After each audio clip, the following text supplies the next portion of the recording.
Welcome to the Power Monkey Podcast, where we chat with the best in the world about what they do. I'm your host, Dave Durante, with my co-host, Chad Vaughn, and on today's episode, we have a special one for you. Our first guest is Eamon Coyne, and Eamon has been around the community for a number of years. He is a CrossFit affiliate owner, owning and having started CrossFit Palace in Ithaca, New York, as well as Asbury Park CrossFit in Asbury Park, New Jersey. He is also an athlete, having competed at the 2021 CrossFit Games as a Masters Athlete, and he is also one of the co-founders of the Masters Fitness Collective. And that's where we're going to be spending most of our time today, talking about the MFC, what it's all about, why it's such a great route for Masters athletes to be able to compete, and also some of the upcoming events and online qualifiers that they have coming up. We are very excited and honored to be announcing exclusively here the first workout for the Masters Fitness Collective online qualifier. We're going to be going through the workout and not only announcing it, but bringing on a special guest host halfway through, Mr. Chris Hinshaw, and the three of us, me, Chad, and Chris, are going to be going through the workout and giving some tips on maybe how to tackle the workout for all the Masters athletes out there looking to compete. Now, I will say that I did do the workout just a couple of days ago. It's very unique, very challenging, but also very unique, and not every athlete is going to be tackling this workout similarly, which I think makes it very, very structured in a way that is different. And I think you guys will get a kick out of it, even if you're not a Masters athlete. Give this one a try. Listen to the exclusive workout that we're going to be announcing here today. The remaining workouts will be announced on June 10th. So this is a little bit insight into workout number one. If you are looking to compete in the Masters Fitness Collective online qualifier and you are listening here, you can use the code CAMP, that's C-A-M-P, for our Power Monkey Camp, and you will get $10 off the entry fee. Normally $30, it will be reduced down to $20. So please use that code CAMP if you want to partake in the Masters Fitness Collective online qualifier. Enjoy this episode.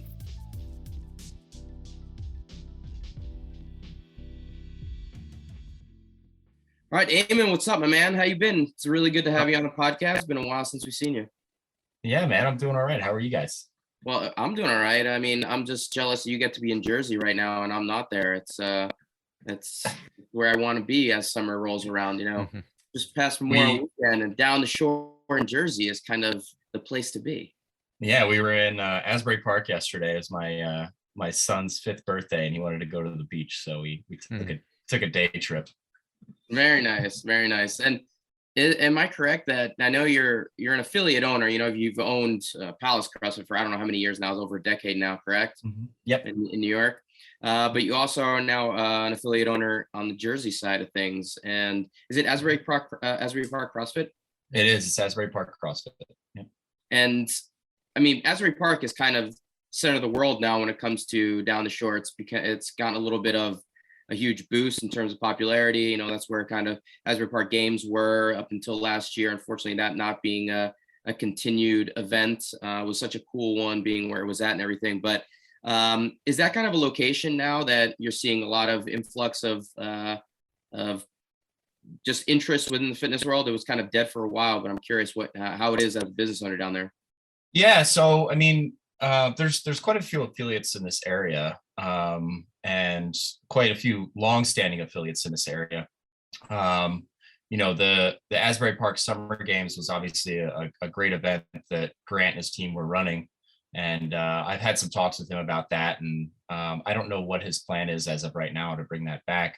But I think since Hurricane Sandy, there's been a lot of regrowth in this area as far as pretty much all aspects, and fitness taking the forefront of a lot of things lately, especially after the past 2 years, the pandemic and everything, and people realizing, prioritizing health and wellness. I think we're seeing a little bit of a boom.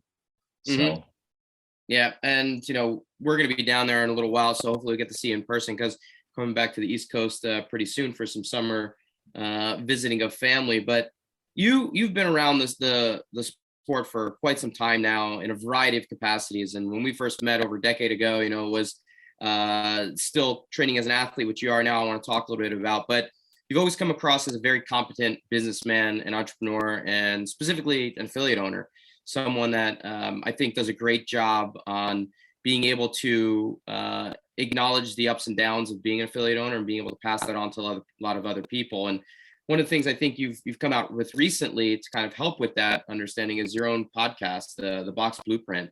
And I'm just curious kind of what the purpose is of the podcast and what you're hoping to get across to affiliate owners with it.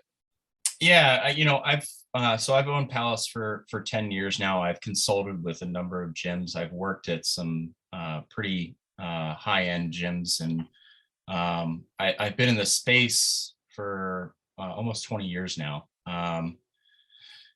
The purpose of the podcast is really to get some of the longer standing minds on to have discussions that some people may not think about, to help newer affiliate owners and what I call the middle-aged affiliate owners between 5 and 7 years, newer affiliate owners to really focus on the business side of things.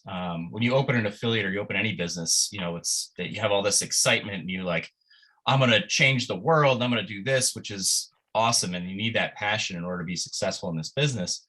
But then you leap to the wayside, things like standard operating procedures, and how do you know what your client value is, and how do you promote that, and how do you build up your client value, and how do you provide, the best coaching that you can possibly provide. And, I think those are things that if affiliate owners, when they first start their gyms, if they focus on some of that stuff, as well as the excitement of being there and building a community and all that other fun stuff, they'll reach a point of success a lot faster.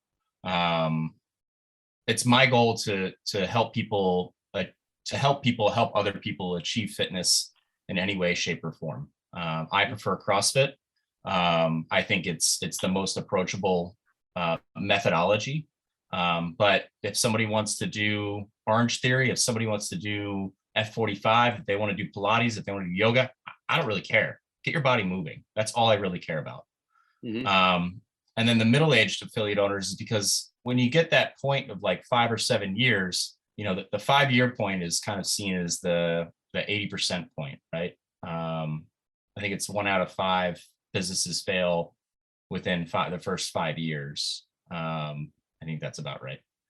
And, after that 5-year point, you're kind of like, whew, I made it. I can sit back a little bit. When actually that's a point where you really have to dig in and kind of like reinvent things and, create new revenue streams and provide a better service. And so the goal is to get people who have achieved that in different ways, shapes, and forms onto the podcast and have discussions about it. I mean, it's super interesting, obviously, from an affiliate owner perspective.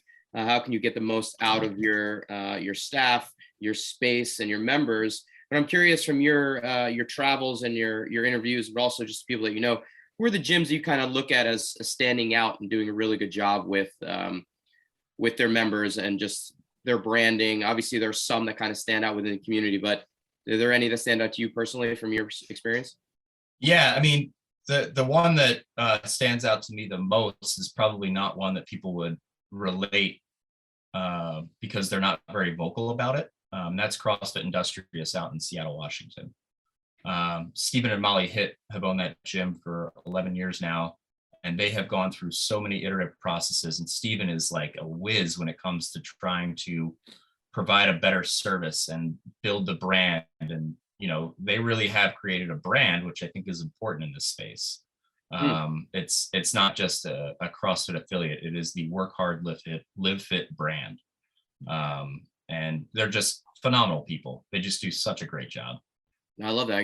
Being in Pacific Northwest over here, we're gonna have to go check out the space. Not that far away from us. Yeah. Now, we don't have that much time with you because we kind of got a little bit of a special episode today.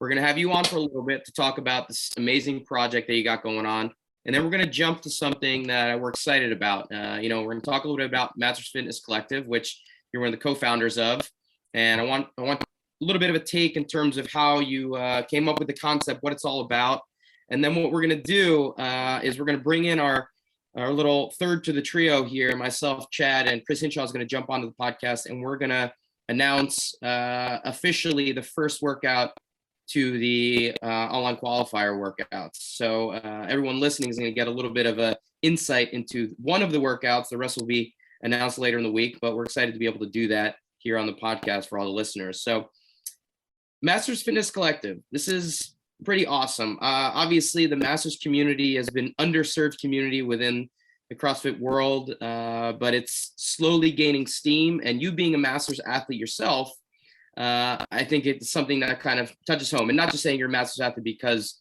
you're in that age bracket, but you're a kick-ass athlete. You went to the games last year. You competed in that category. I'm interested a little bit in terms of obviously what the Masters Fitness Collective is, and then a little bit of your perspective coming from the athlete side of things too.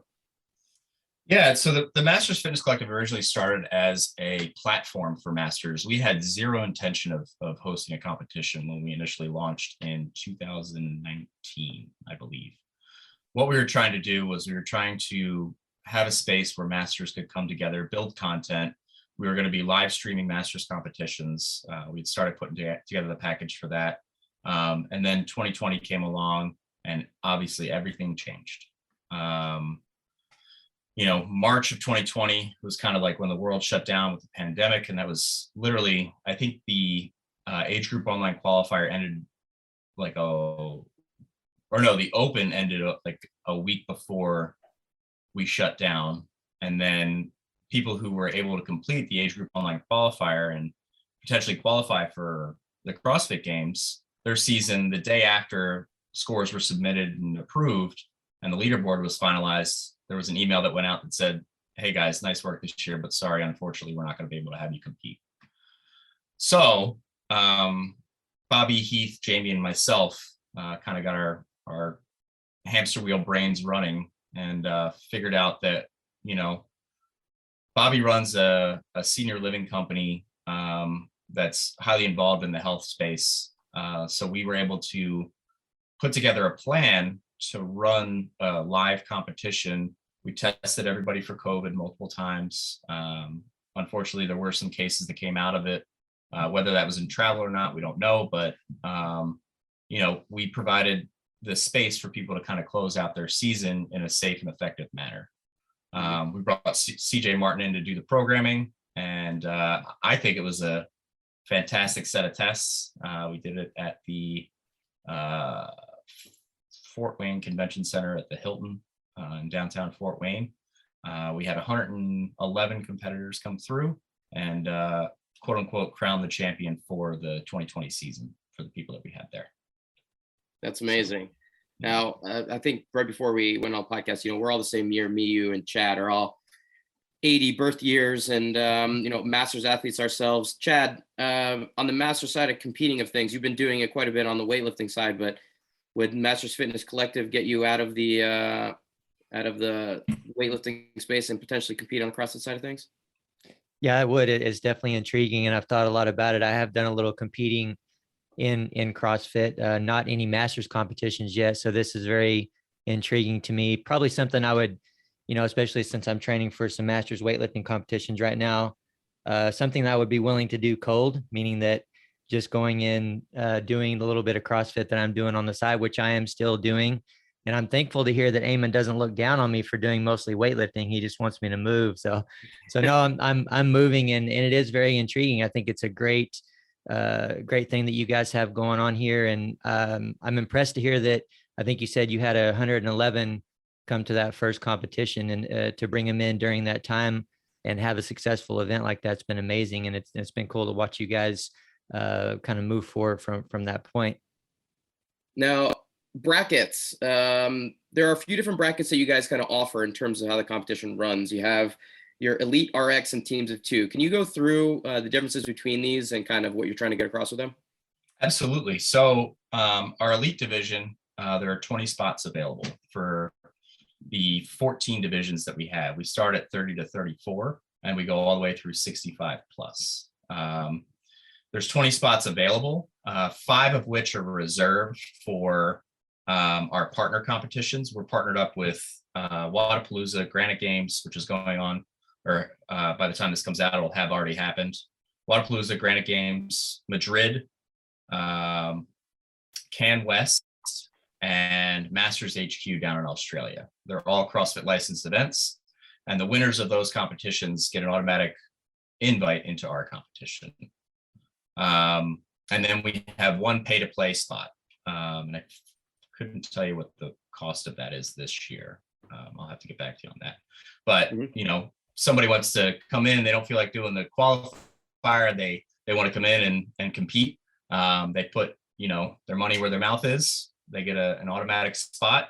And then the cash from that spot goes directly to the winner of that division. So 40 to 44, somebody signs up, and the person that signs up for the pay to play doesn't win. That money will go directly to the winner of that competition. Yeah, that's pretty wow. That stage. So then we have, 14, between 12 and 14 spots available from the online qualifier for the direct competition for the elite division. The next 10 spots will go to our RX division. This is the first year we're running an RX division.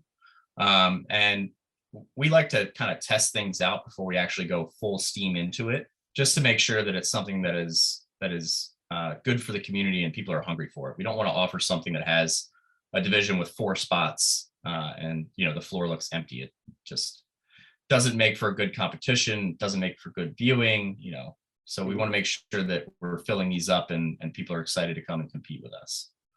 And then our teams of 2, that's a direct sign up this year. So once again, it's a new division for us. And it goes 30 to 39, 40 to 49, 50 to 59, and 60 plus.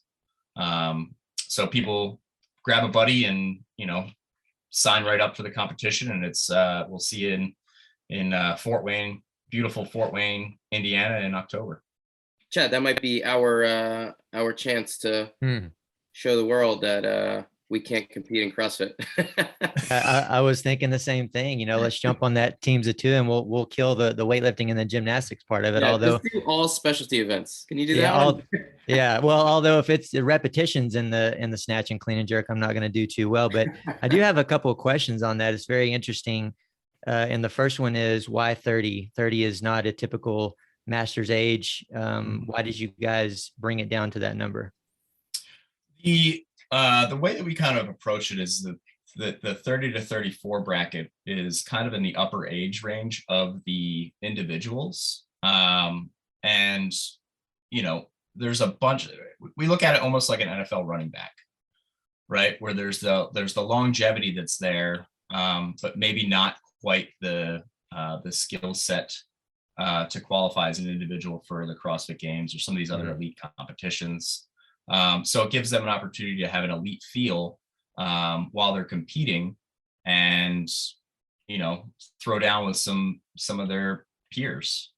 So we wanted to introduce the 30 to 34. We did that last year. It was actually our most full division last year. It was a 30 to 34. So yeah, that makes perfect sense to me, because you're grabbing a hold of about a 5-year span that, like you said, they're still doing really well, still strong and active. And I think it's probably sparks a lot of interest for sure. I mean, to be in that singled out group at that age, I think is a good thing. It'll be interesting to see how that plays out for you guys in the future, and maybe what that leads to everyone else doing. And then the teams of 2, you decided to go with to do a teams division. Why that number 2? Because anything over that, it's really difficult for people to get a group together to compete, especially with the age restrictions that we've set. It might be easy to find 1 or 2, but finding that third person can sometimes be challenging. So if we bring it to teams of 2, it still allows us to have max participation and get more people involved in the event. And they don't have to worry about not signing up because they're looking for that 4th person or 3rd person. For sure. Now, would you make an exception for Dave, myself, and Hinshaw, so we can be 3 specialists on the same team and we can just alternate? How about that? If Hinshaw can get a fantastic beard like yours, I will allow that. I bet he can. I bet he'll do it. Done. But he would have to compete in the 40 to 49 division. You guys couldn't bump up to the Hinshaw division. Oh, well, he has abnormal lungs, so I mean he's fine. But the thing is that I'm going to make you do all the gymnastics. Dave's going to do all the weightlifting. Or wait, no, Hinshaw's going to do all the weightlifting, and Dave's going to have to run. So I prefer that. Don't Give me a barbell at all, please. Don't even. The world doesn't need to see that. That is fair enough. That it would make for a good, if you want a good comedic act in the middle of each event, then there you go, and we'll do it. Now, from the qualifier standpoint, they seem fairly approachable. Can you give us a little bit of insight in kind of how these were structured and what the intention was to kind of maybe grasp as many people as possible who might be on the fence in terms of saying they're ready to compete, but want to test out what they're capable of doing as they get a little older? Yeah, I think one of the things that I have a problem with qualifiers these days is that people try to get too fancy with them, right? They introduce movements that are maybe unconventional. Doesn't really test fitness. It tests your ability to learn something quickly or to maneuver your way through something. We have 5 workouts, 7 scores, and they're all purely CrossFit. There's no high level gymnastics movements, which I know is probably a chagrin to you, Dave, but yeah, wait till the live competition. CJ does a great job making sure that we're testing all aspects of fitness. There's nothing crazy heavy. There's the opportunity to go heavy. But we'll find out when the qualifier comes out. The movements are the way that I like to describe how people should approach qualifiers is focus on the effort, not the result. And I think all these movements will allow people to focus on the effort and the fact that we have a blind leaderboard until the closing of the qualifier. I think that will allow them to focus on their personal effort versus comparing themselves and creating this, negative approach to fitness. So the blind leaderboard there, that's very interesting to me. One, how long have you guys been doing that, and why did you implement that? This is the second year for the blind leaderboard. And what I think it does for us, and the reason why we decided to focus on it, is because of that focusing on effort. You see some pretty incredible feats when people focus on their effort instead of the result. And how has that been taken in by the competitors? Is it something that they like or have kind of fought against any? No, I have not heard anything negative about the blind leaderboard. People are very excited that that's how it comes out. So nice. Yeah, we got a lot of great feedback on that last year. Well, how can people find this stuff? We're unfortunately coming close to the end of our time together here because we have the announcement of the workout and Hinshaw coming on soon. And I want to make sure that people have a good understanding of kind of timelines associated with what's next. The hour workout will be announced on this podcast soon. And then the rest of the workouts will be on June 10th. So they'll have the ability to see all the workouts come out live on June 10th. But what's the next step from there, and kind of what can people anticipate if they're interested in participating? Yeah, so the qualifier, the signups for the qualifier have been live since February, I think, somewhere around there. It's found on Competition Corner. Our 60 plus athletes, it is a direct sign up. They do not have to do the qualifier. They can sign up for the division that they choose to sign up for. And then the teams of 2 is a direct sign up, and there's independent links for each one of those for them to sign up for that. Qualifier goes from the 10th to the 19th. We're going to need about 10 business days to go through the videos. We have a large team that does video verification for us and combs through everything to make sure movement standards are upheld. And after that, announcement or invites will go out. First round invites will go out by the end of June, and then second round invites go out the first week of July. All right, cool. Now, this is probably a question that is going to take more than a couple of minutes to answer, but I'm curious, you have this large team of people verifying videos in terms of movement standards, things like that. It seems like it's a nearly impossible task to do it. And, we've seen some issues come up recently with CrossFit testing and things like that. And it's just a reality, I think, of not only just not standardizing of judging, but also the challenges that come along with video verification. Have you noticed any trouble with that part of the process? And if so, what are some of the things that you guys are doing to stem any of those potential issues? Yes, we have seen issues pop up with that. So the ways that we can kind of stem that, in my opinion, require all the videos to be uploaded. We give a good window for athletes to upload the videos. They can remain private. I'm totally fine with that. Last thing you need is another internet judge assuming that they know what they're talking about. And then, the team really kind of like combs through the videos, looks at movement standards. We don't really, like I said, the workouts are all very approachable. The good reps and the bad reps are going to be very cut and dry. And we designed the qualifier to be that. When it comes to, I've done this in the past where, I have an athlete that maybe they haven't met movement standards. Historically, I will give them 24 hours to redo the workout and to film it to standard. If they don't comply, if they don't do it within 24 hours, or if the video is still out of standard, they get one shot. So I actually did that with Pat Sprague, who went to the CrossFit Games last year. I don't know if you guys saw James, his son, competed. Yeah. So I did that to Pat Sprague a while ago, 2 years ago.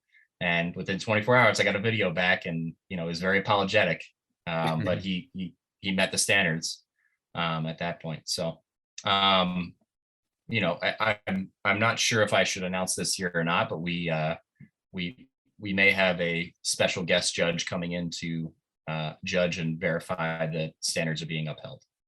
Oh, fantastic! That's exciting. Well, hopefully that'll be shortly after the podcast, so people can know who that is. Yeah. Well, we do want to go through our kind of quick questions here. So if you got like 1 or 2 more minutes, we'll just blast through these and we'll get you out. Okay.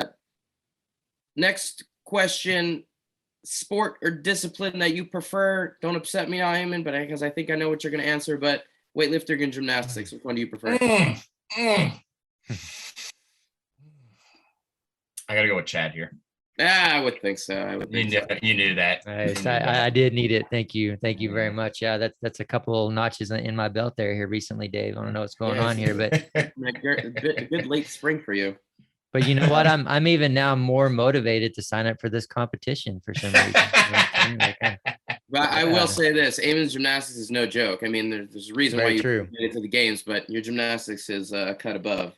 So it's probably because he's good with the barbell that transfers over, man. Vice versa. I would go the other way, but. All right, question number 2. Any guests that you think we should have on the podcast? Somebody you've come across recently would be good for us to interview. Oh man, Stephen Hitt from CrossFit Industrious. All right. I think he has a lot to offer to the space, and I think he's just a really humble, smart dude. So. All right, fantastic. Maybe we see him, get him live. Come down to Power Monkey headquarters down here. Oh, that'd be cool. Live interview with him. Yeah. Nice. How about books? Any books you've come across you think that you'd recommend to our listeners? Do they have to be fitness related books? No, not at all. No? Okay. Shoe Dog, the Phil Knight story. Super interesting book. Just talks about the initial troubles of a startup and how he kind of like weaved through that. And it's just a really cool story. And then the other one is what I would consider to be a modern history book. It's called The New Confessions of an Economic Hitman, which is talking about international economics in the 50s, 60s, 70s, and 80s, and how it kind of shaped where we are today in the world from an economic standpoint. Nice. So those are a couple really good recommendations. Thank you for that. We'll add those to our list for sure. And Eamon, man, it was a pleasure to chat with you and to see you again. Hopefully we can see you in person sometime very soon, doing a lot of amazing, great things. other than this Masters Fitness Collective, is there anything you have coming up you want folks to know about, or do you have any parting words for our listeners? I don't. I mean, I appreciate you guys for having me on, and for all you guys do for the community, specifically the Masters community. Looking forward to working together much more in the future. Awesome. Absolutely. Awesome. Thanks, Eamon. Well, we have another special guest here. We just said goodbye to Eamon, but hello to the man himself, Chris Hinshaw. How you doing, buddy? I'm well. I'm fired up about this conversation. Absolutely. I think we're pretty lucky to be able to announce this workout for the Masters Fitness Collective. It'll be the first workout, and I'm excited that we're going to be the ones to announce to the world. So I think that's really a treat for the three of us and to get our take on it. Yeah, absolutely. And it has a little gymnastics component to it, so I'm really excited about that part. But I think all of us might have something special to add to this, considering the movements that are involved. So without much further ado, let's just jump right into it. So the workout, which will be the online qualifier workout number 1, it's going to be 100 wall balls, 10 wall walks, and 100 double unders. There is a 12-minute time cap. You can break it up however you want, but they have to be done in sequence. So you have to do all the wall balls together, all the wall walks together, and all the dubs, but you can break it up however you want. So you do not have to do it in that particular order. Interesting one. This is actually a pretty interesting workout. It touches on a few different things in terms of just giving you the ability to figure out where your sticking point is. Chris, I want to start with you. And when you saw this workout, what were your initial thoughts? Loved it. I was bummed that I didn't come up with something like this. I mean, the fact that they're allowing us to break up the 3 movements and put them in any order, I love that concept because it now involves the intelligence of the athlete and that athlete's coach. Like, are they aware of their strengths and weaknesses, and can they put it in a proper order to maximize their performance? It's genius.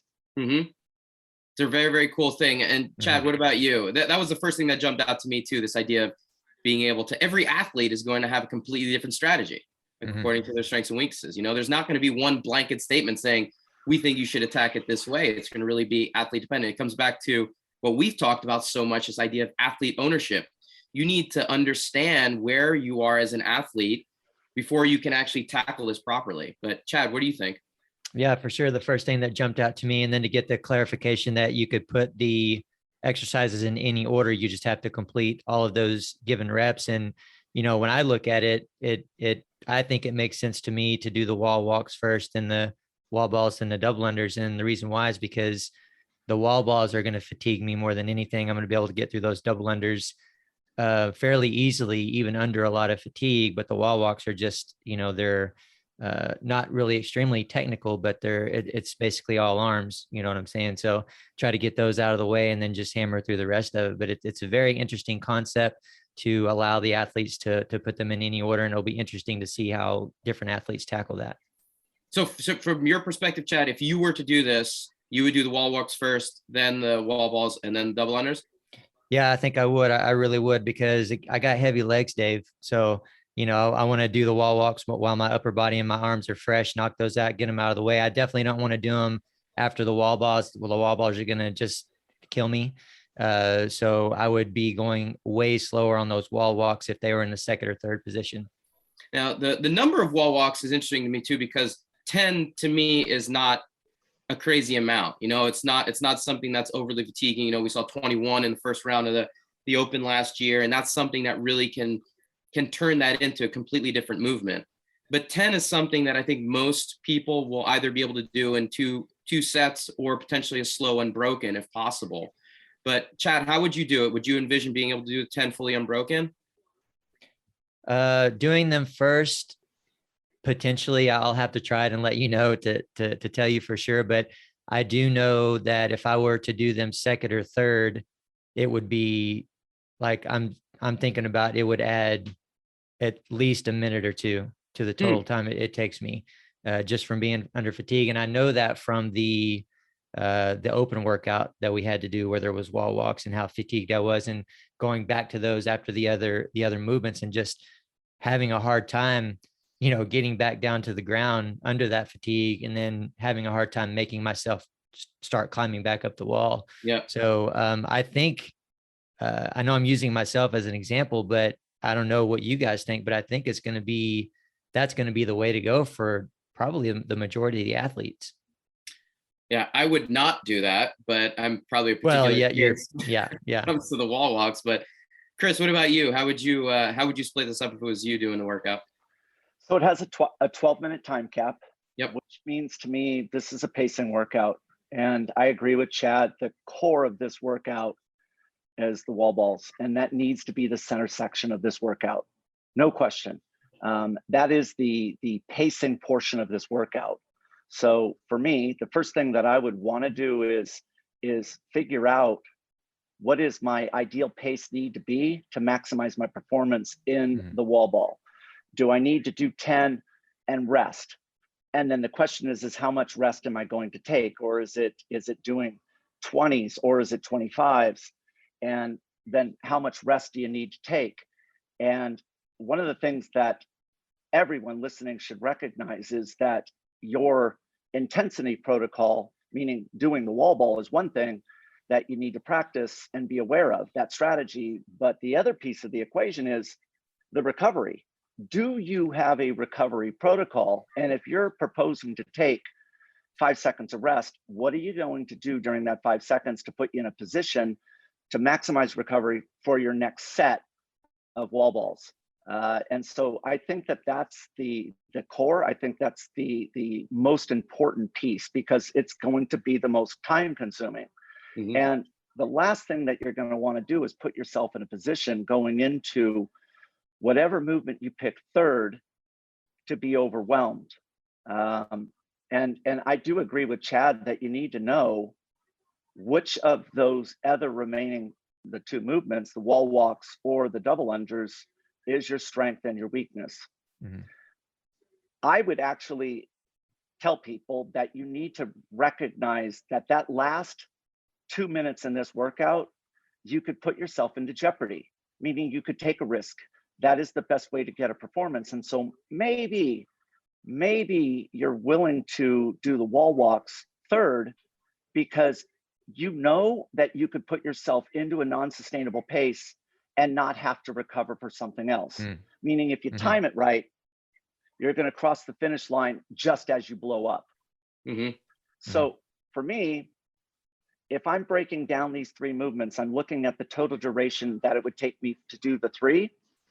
And I believe that the double unders is the perfect approach to start this workout, because you could explode and take off fast in those double unders and settle into a rhythm by the time that you're done. And now you're in a good position, meaning the body is doing something very similar, meaning the legs are warm, that you could go into the pacing base approach during the wall balls, and then really put yourself into that non-sustainable pace, meaning you're just hoping you hang on. And if you time it right, like I said, your arms are going to blow up just as you reach the finish. I would probably break it up that same way. I would start with the dubs just to be able to bang those out. Now, I think we're giving a scenario here where the athlete is able to do all of them fairly equally. You can do a wall ball. You're able to, that you can get through 100 double unders, and that you're able to get through 10 wall walks. In the scenarios where the double under is, I'm doing 3 to 5 in a row, and 100 is going to take me 6 minutes. That might be an exercise you leave to the end and just say, I'm going to get through as many as I possibly can, rather than try to start with something like that and just say, I spent 12 minutes trying to do double unders. So I think the considerations we're here are already making is saying, okay, everyone who we're speaking to here is proficient at these three movements in some capacity, not maybe lacking in able to do one wall walk or 10 double unders in a row. I think it's something important to note there. But the wall balls are going to be my like death space here. Like I'm proficient in terms of like the mechanics, and like I'm pretty good of launching off the ground, and like Chad, we've talked about this with thrusters and wall balls as well, how you recommend coming off of your heels and actually getting a little jump going right off the start. I normally have to do that to get a target going with my 5'0" height, just to be able to actually hit target. How would you break these up? For me, like between 15 and 20, if I start doing sets of 20, I feel like that might start limiting my ability to keep a good pace going. It might start dropping off. What do you envision being a good number for most people to be able to sustain? Yeah, it's a good question. And I'm interested to hear what Hinshaw thinks about this as well, because for me, I'm thinking in terms of, okay, it's 100 wall balls. I can relate to that because I've done Karen many times before. So what is my Karen time? And then knowing what my Karen time is, I can come up with a certain number of a minimum number per minute that I want to be able to get in, and maybe even increase that slightly just because it's 100 versus 150. And then, for me, I would try to do a certain number every 30 seconds for as long as I could, and then maybe even drop that down if I needed to because of my ability and my conditioning. But I think knowing what my Karen time is, probably something like 10 every 30 seconds. To push myself, I would maybe go 11 or 12 every 30 seconds in the beginning, just to see how that feels, if I can increase that a little bit or if I need to pull back.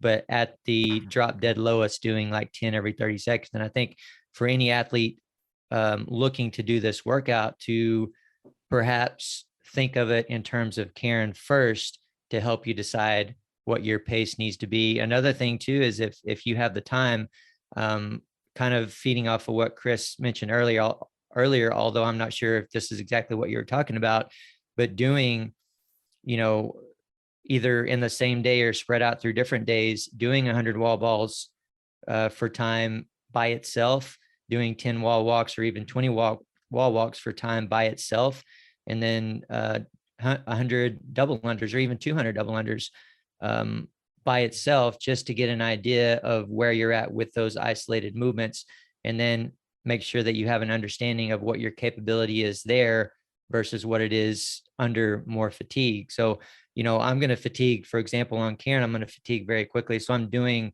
basically 140 of those reps under relatively the same amount of fatigue. So, knowing that about myself with the wall balls, I can take that into this workout. Chris, I know you want to jump in here, but before you get there, Chad, what is your Karen time? I would have to look it up. It's probably somewhere around 7.5, I think. Yeah. All right. Yeah. Pretty painful. Pretty painful. Yeah. Chris, do you know yours? I don't know. Yeah. I tell you what, that's might be the thing in CrossFit, the workout in CrossFit that impresses me the most when athletes are able to do it unbroken. And I've only heard of maybe 3 or 4 that I can remember, but I think Frazier might be able to do it unbroken. Is that, that to be correct, Chris? And I don't know. I don't know. Somebody like Paul Tremblay can. I remember that Reebok event for Guinness. He was the one that was in charge of the wall ball world record times and stuff, doing, most wall balls in a minute. He did 30 something in a minute, and then heavy wall balls. So I know there's a couple athletes to be able to do it. And what people are doing now, if you're watching these semifinal events, what they're doing today, I'm pretty sure there's quite a few athletes that can do 150 unbroken. Unbelievable to me. Just very impressive. But the reason why people can't do it is that it's a muscular stamina failure. It's not a cardiorespiratory failure. And I think that's really the key, is understanding what's going to be your limitation in these wall balls. For you, is it really something that you've not done enough wall ball training and you lack the stamina? And that's going to be a problem, especially if you want to put your wall walks third, because the upper body, let's face it, doesn't nearly have the capacity of the lower body. And those wall balls are going to fatigue the same muscle groups that you're going to use in that wall walk. So, it's interesting to me when athletes understand their limitations as well as their strengths. Like this came up many times. There was that famous 3 workouts at the games back in, I think, 2016, the last year in Carson. And it was a handstand walk across the field into a shuttle sprint into a strength endurance piece. And There wasn't much recovery in between. And everybody thought that that was upper body handstand walk into lower body, like a speed endurance running piece. And everybody was like, wait a minute, how on earth did Katrin do an unbroken handstand walk across the length of the field? And then in the third event, which was strength endurance, where they pulled that plow, that heavy sled across the field and back, she placed first or second. How was that possible? That she didn't compromise herself there. And the truth was, is Katrin is more competent, more skilled in handstand walking. Her stamina doesn't fatigue her like it does anybody else. Mm-hmm. And that's the danger in this workout. If you don't know what your limitation is, maybe you shouldn't put those wall walks third. Mm-hmm. It's a really good point. And, I think both Chad and I, muscular endurance is not something that we ever trained in our sport. It's actually not something that was of any value in gymnastics. There would be no reason for us to do 30 or 50 muscle ups for time. There would be no reason for Chad to do, 50 front squats for time. So CrossFit has exposed weaknesses within our own sport when it comes to muscular endurance. So I think, plugging our own little plan here, when we created Capacity WOD, it was basically meant to tackle this exact thing, figure out ways to build muscular endurance around skill specific training. So I think we need to take a note out of our own book here and work on some Capacity WODs when it comes to something like a wall ball training here. Mm-hmm. Well, and that's why you need to break up the wall balls. Mm-hmm. So you're treating them as intervals, and you are doing a work to rest ratio. And the purpose of the rest is to allow those originally recruited motor units time to recover. And the athletes that can, like Chad was talking, doing it unbroken, are the ones that actually, when those original recruited motor units are asked to go back into action again, that they actually have recovered and they don't need additional time. The athletes that actually, and Chad is correct about his own physiology, because of his genetics, he doesn't have slow twitch fibers. And unfortunately, he's going to blow through all of his slow twitch fibers faster than me. Well, that's a problem for Chad, because how is he going to give his slow twitch fibers more time to recover? He's got to sit around and do nothing and give them more time. Where, because I have more of them, mine take naturally more time to get back to the original recruited motor unit. So understanding your physiology dictates your wall ball strategy. Chad needs to take more rest than me, even though he's got more strength. Because it's not a strength workout. This is an endurance workout. So important question here. What would you do during that rest period when you're resting? Would you shake out the legs? Would you try to do any other movement? Would you just sit and rest? What's optimal in terms of using that rest time as efficiently as possible? So for me, I would break up the wall balls so that you get yourself a minimum of 10 seconds. If you're thinking that you're going to take just a 5-second break, that's not enough to do anything. So put more reps in so that you get the minimum of 10 seconds. Now, the truth is that number one, you never want to be hyperventilating during that wall ball. It's way too soon. Your hyperventilation should start as you dip into the last 2 minutes. Now you're taking a risk and you're using that breath as the tell. If you're hyperventilating 2 minutes out from the finish, perfect, good for you, you did it nice. The question is that during those wall balls, if you find yourself hyperventilating, then your number one task in your recovery is get control of the breath. And when you do, your heart rate will drop. And that's going to save you. So it's understanding what is your weakness during that wall ball. And if it's more like Chad, where he's got plenty of power to push that ball up, but his issue is going to be, does he have the stamina? And he may need to slow down his wall balls by taking recovery so he doesn't run that risk. That, Chris, you bring up a good point, and saying if you're hyperventilating, how do you recommend to the listeners that they judge that? What, in your definition, what is the rate of hyperventilation? So that's a good question. There is a cadence to the breath, and swimmers, without question, have the best cadence because of the water. So if you're a swimmer or even a non-swimmer, but you're aware of your breathing protocol and you breathe every stroke. So you breathe, stroke, stroke, breathe, versus bilateral breathing. That cadence is a 1, 2, 3 breath, 1, 2, 3 breath. And it's what we call a 4 count in breathing. Now, if you bilateral breathe, your natural cadence would be a 6 count. So it's 1, 2, 3, 4, 5 breath. Knowing your breathing is important. Now, when you start hyperventilating, for all of us, we go into what we call a 3 count. 1, 2 breath, 1, 2 breath, 1, 2 breath. If you are on that cadence, you're in trouble. It's a sign that you're in a non-sustainable pace. Now, there's another way to do it if you don't understand this breathing principle, and that is what we call a talk test. And if you can no longer continuously communicate and you're down to only 2 sentences, meaning this workout is rough, but I'm going to finish, and then breath, that's a sign that you're borderline in control, out of control. So remember that oxygen is your energy for your slow twitch fibers and those intermediate fast twitch fibers. And use the breath to judge your level of effort, your level of fatigue. If you can't say 2 sentences in control, you're not rushing them. If you can't do that, that's a sign that you're going too hard. I'm gonna be hyperventilating after the first 10 reps of the wall balls, but well, because in the first 10 wall balls, you've used up all your slow twitch fibers. Yep. So my every CrossFit workout for me is just 95% hyperventilation, I think. You've gotten good at that though, Chad. I know. Yeah. I've had no choice. But my slow twitch fibers are still not changing, which is okay with me. Yeah.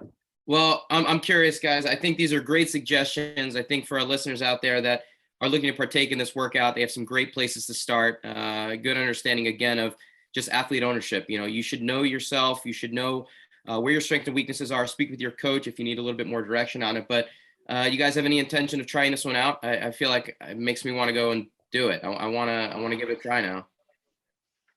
You like wall balls that much that you want to voluntarily do them? I did Karen like 3 days ago, actually, just because. And so like, I don't dislike them, but I don't actively like them. I mean, it's a leg workout. I mean, I don't like anything leg related, but it's not my least favorite thing. You know, under 95 pounds, I'm happy with. So 20-pound wall ball, I'm good. I would guess, tell me what your time was, Dave. I'm guessing somewhere around 6 minutes. What, with Karen? Yeah. No. My best time ever was 7:20. How'd you break it up? I did, I don't remember, it was years ago, but I think I did every 45 seconds, I did 12 reps, something like that. And then I rest the rest of the minute, something like that. Yeah. So what you just said is very important. It's not just about your reps. It's about how long those reps are taking. Absolutely. So, right, 12 reps, 45 seconds, and then your rest. Yep. Everything is specific. It's not just doing 10 and resting. No. This was very mapped out when I did it at that time. Yeah, it was very mapped out.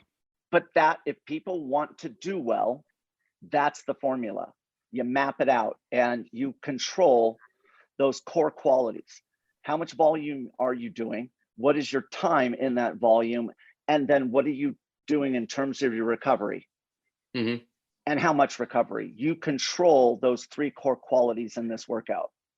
I love it. Well, I'm definitely going to give it a try. Chad, hopefully you get a wall ball and give this one a go too. I'd love to hear your time. Yeah, I'm definitely very interested to try this one out for sure. I mean, all of the workouts as they come out, I'm interested to do, but this one in particular, and I know I can get this one in once, but I would love to experiment and just try it all, different ways, different combinations, and just really give everything I got on every try and see with one individual what those different times are and everything else. It's a really cool concept. Love this workout. For the athletes that are looking to partake in the workout, a couple quick notes here. This one is coming out a couple of days early. So the rest of the workouts will be coming out a couple of days from now on Friday, June 10th. And you will have until the 19th to submit your workouts. So it gives you a good amount of time, 2 extra days with this particular workout if you want to try it out and test out a couple of different things. But you have 9 full days from the 10th to be able to complete all of the workouts, get them taped, get them submitted. And please head over to mastersfitnesscollective.com for more information, where you can submit and any other questions with regards to how the workouts are going to be run. Absolutely. Guys, thank you so much for the time today. Chad, I know you're going to close this up, but Chris, really good seeing you, man. I know you're on the road as usual, but thanks for jumping in and being a part of this today.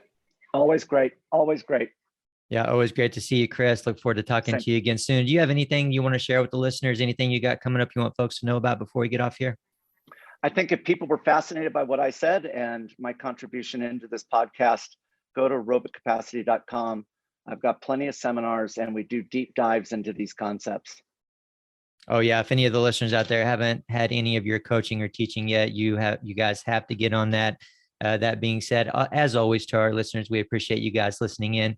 Be sure to head over to powermonkeyfitness.com for services and upcoming events.